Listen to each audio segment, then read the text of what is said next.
Taiwan, I'm Reece with news from here in Taiwan and around the world.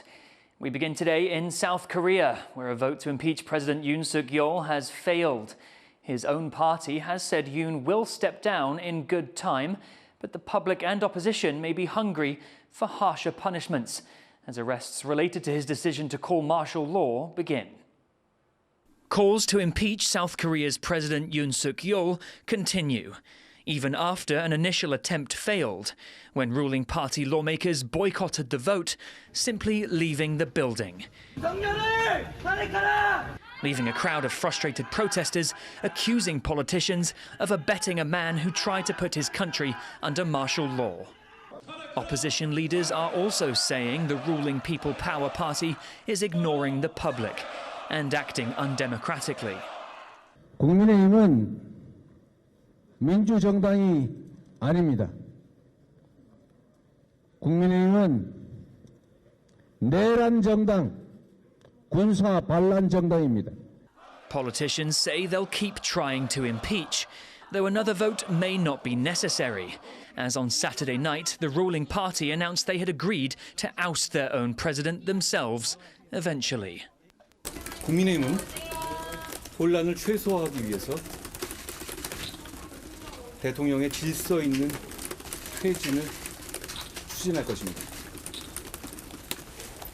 이미 대통령은 자신의 임기에 대한 당의 결정을 따르겠다고 한 바 있으니 혼란은 없을 것입니다.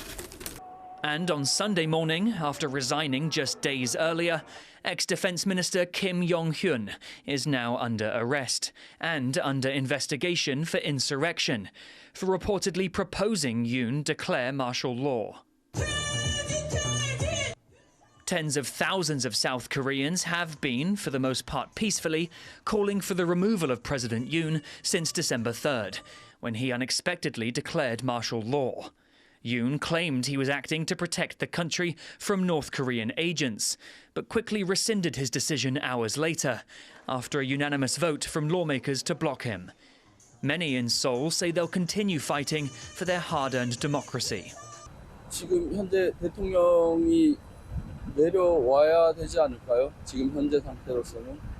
이번에 윤석열 대통령을 믿고 딱 따라갔을 때 자유민주주의를 지켜내기 위해서라도 민주당은 어떻게든 이제 무너질 거라고 생각합니다. 저는 자유민주주의가 끝까지 지켜질 거라고 생각합니다.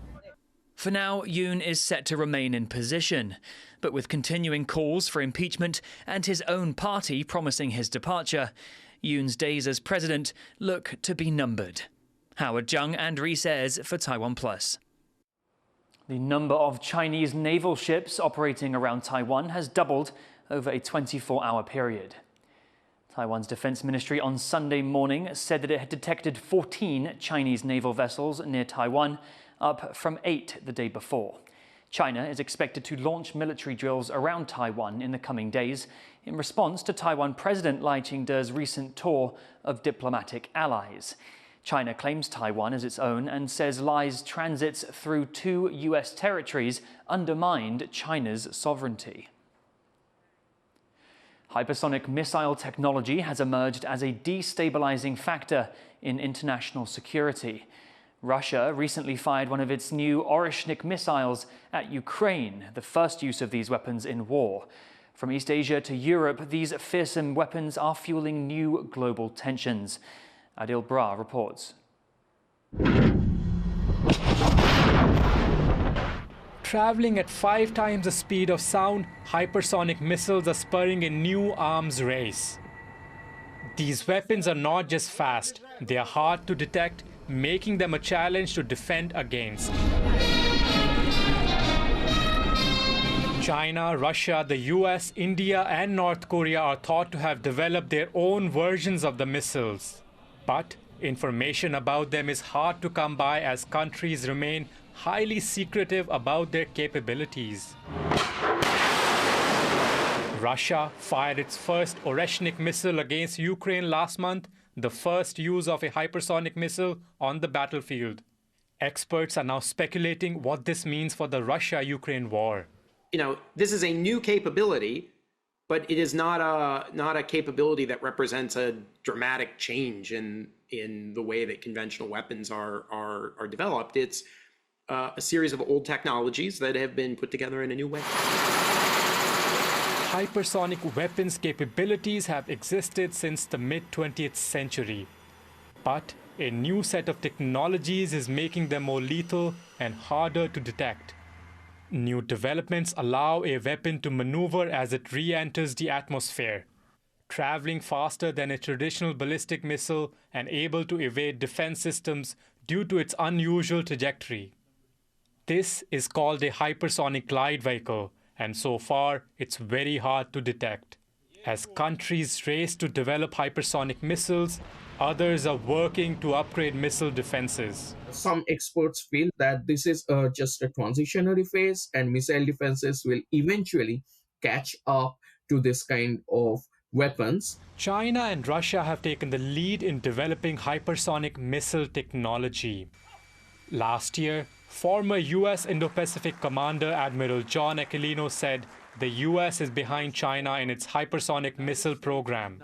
He also said Washington needs to do more to catch up. Russian President Vladimir Putin in November threatened to use another hypersonic missile, next time arming it with a nuclear weapon. Если страна, с которой мы, по сути, сейчас ведем боевые действия, становится ядерной державой, что нам делать? В этом случае мы будем принимать и использовать все, я хочу это подчеркнуть, именно все имеющиеся в распоряжении России средства поражения. Все. China has developed its own hypersonic glide vehicle, launched from the DF-17 medium-range ballistic missile, with a range between 1,800 and 2,500 kilometers. Experts believe the DF-17 would be the weapon of choice during a conflict in the Taiwan Strait. India also became the latest member of the Hypersonic Club last month with a test of its first long-range missile. The US is now trying to catch up with China and Russia with its own advanced hypersonic weapons. Recently, US President Joe Biden and Chinese President Xi Jinping affirmed that the US and China will take steps to limit the use of artificial intelligence in nuclear decision-making. Letting AI respond to a missile launch could result in a world-ending miscalculation. With new, deadly capabilities and defenses trailing behind, hypersonic weapons are emerging as a destabilizing factor in geopolitics. But one thing is clear, in this new arms race, those who can develop these weapons will do so. Adil Brad and Dolphin Chen for TaiwanPlus. Rebel forces have started entering Syria's capital with little opposition from the army. Citing two senior army officers, Reuters is reporting that President Bashar al-Assad has fled the capital, Damascus, leaving his 24-year rule hanging by a thread. It comes after rebel forces made gains in a surprise offensive over the past 2 weeks, capturing the key cities of Aleppo, Hama and Homs. US President-elect Donald Trump has met with Ukrainian President Volodymyr Zelenskyy and French President Emmanuel Macron. Macron welcomed Trump and Zelenskyy in Paris for talks alongside a ceremony to reopen the Notre Dame Cathedral. Zelenskyy said the talks were good and productive, without elaborating further. The Ukrainian president and other EU leaders have been concerned that Trump could withdraw US military aid to Ukraine when he takes office next month. Workers in Taiwan clocked just over 2,000 hours on average in 2023. That's nearly 40 hours a week. New Labour Ministry data shows people worked on average 15 hours more than the year before. Labour officials say the workload in Taiwan has returned to pre-pandemic levels.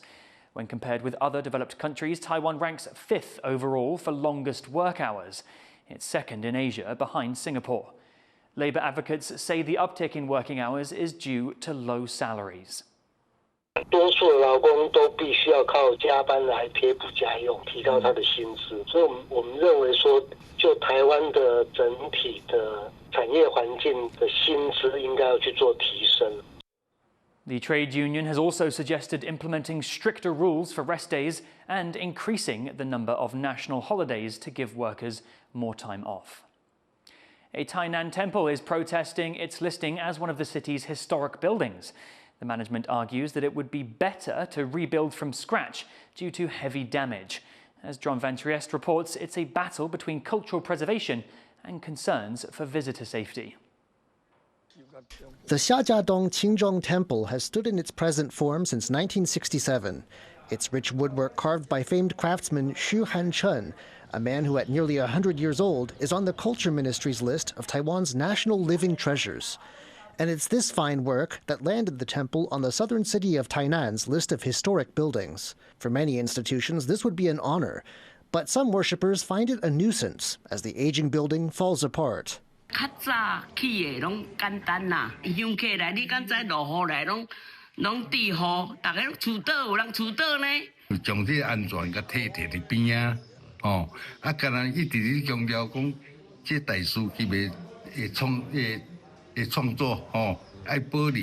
Decorative tiles fall from the roof, the eaves have warped, wooden columns show signs of water damage, and earthquakes have left hairline cracks in the floor. The temple worries about visitor safety and would rather rebuild from scratch, as many temples do every so often.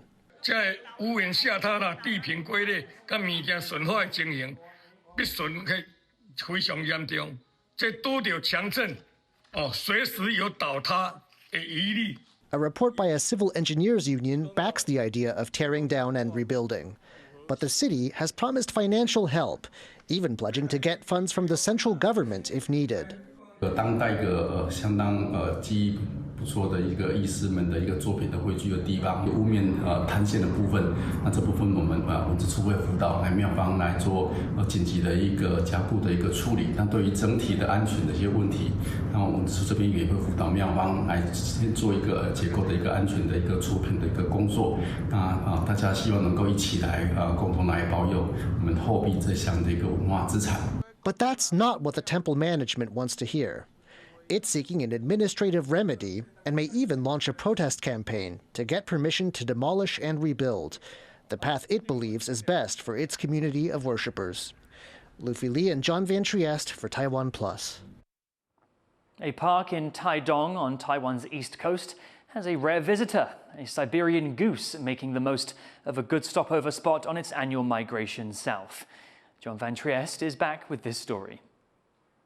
Visitors to Haibin Park along the coast of Taidong City are in for a special treat. This tundra bean goose is an unusual visitor to this part of Taiwan. These geese migrate south each winter from their summer breeding grounds in northern Siberia. But if wildlife surveys are accurate, this is only the 12th time a tundra bean goose has visited this area since 2007. Locals have been intrigued by this duck-like creature.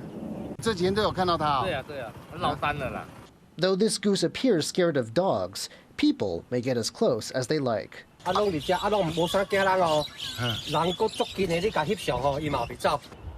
The park has plenty for the goose to eat and makes for a nice rest stop before this visitor moves on further south.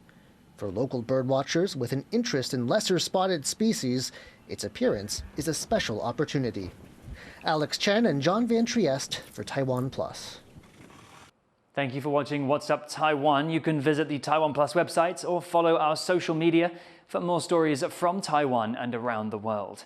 Finally, today, join us in Dubai to see the world's largest pure gold bar on the market, weighing 300 kilograms and valued around $25 million US.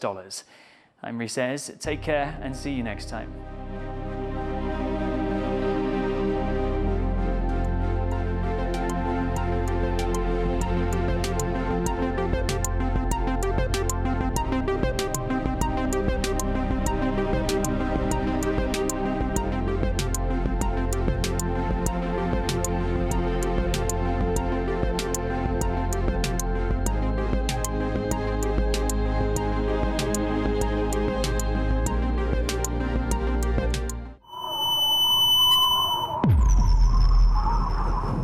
For more stories from here in Honolulu, Hawaii, and around the world, make sure to visit us on social media.